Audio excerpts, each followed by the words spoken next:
Magnus Carlsen was Bill Gates. That's not an everyday matchup. We could see this thanks to a Norwegian television show. The world champion is the favorite to win this, but you can't underestimate Bill. Founding Microsoft and pioneering several technologies along the way can only come from a mastermind. And who knows, maybe he has some extra preparations, perhaps something from his advanced technologies or some supercomputer tech. To make things more even, Magnus would have only 30 seconds on the clock compared to Bill's 2. Was this enough for a fair match? Not sure about that. Before we really get into this crazy story, I kindly ask you to subscribe to our chess channel and turn on notifications so that you become a member of the chess culture family. Thank you in advance. Bill Gates opens with e4. Magnus responds with knight to c6, quite an unconventional move here. Maybe he wants to wait and see what Bill has in mind. Bill brings his knight to f3, developing the piece and controlling the center. Magnus would play c5, challenging the center and offering his queen's pawn for a trade. Since Magnus wants to win as soon as possible, it is important that he develops as soon as possible. An opening that helps you do this as black is the Scandinavian defense. If Bill takes the pawn on d5, then Magnus would respond with queen takes d5. This is basically the Scandinavian, but just in a different move order. However, that didn't work out for Magnus as Bill had other plans. He would play bishop to d3. Bill does not want to take the center pawn and decides to reinforce his king's pawn. Magnus would bring his other knight up, playing knight to f6. It was almost as if Bill forgot why he played the last move, as he decided to capture Magnus's pawn on d5.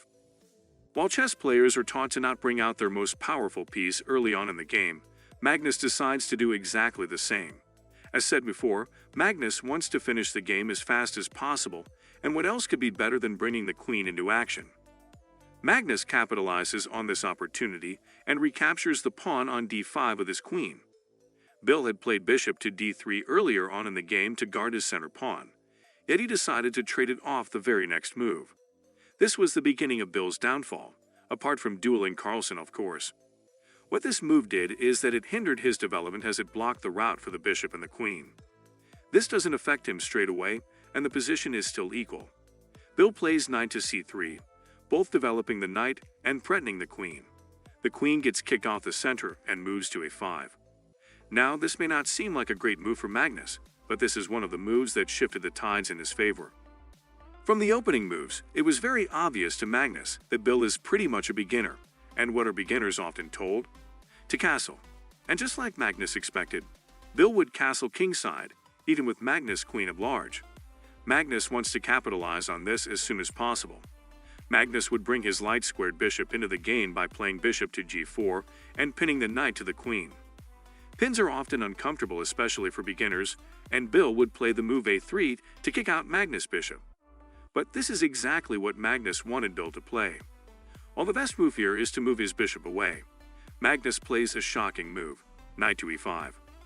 Did Magnus offer to trade his bishop for a mere pawn? And surprisingly, Magnus is in a losing position with just 22 seconds on the clock, something you won't hear very often.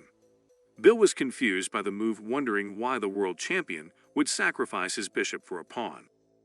Bill liked what he saw and he captured the bishop. Magnus would recapture the pawn with knight f6 to d5. The position seems very threatening for Bill, with all sorts of tactical possibilities. Magnus's plan here is to deliver queen to a2 mate. The only piece that's preventing that is Bill's knight on f3. Magnus wants to play knight takes knight f3 followed by queen to h2 checkmate. But Bill has the move in hand.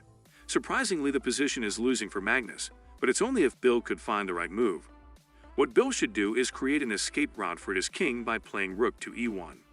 Now, even if Magnus takes the knight on f3, Bill recaptures with the queen and Magnus plays queen to a2 check. The arrow would have lost all its venom.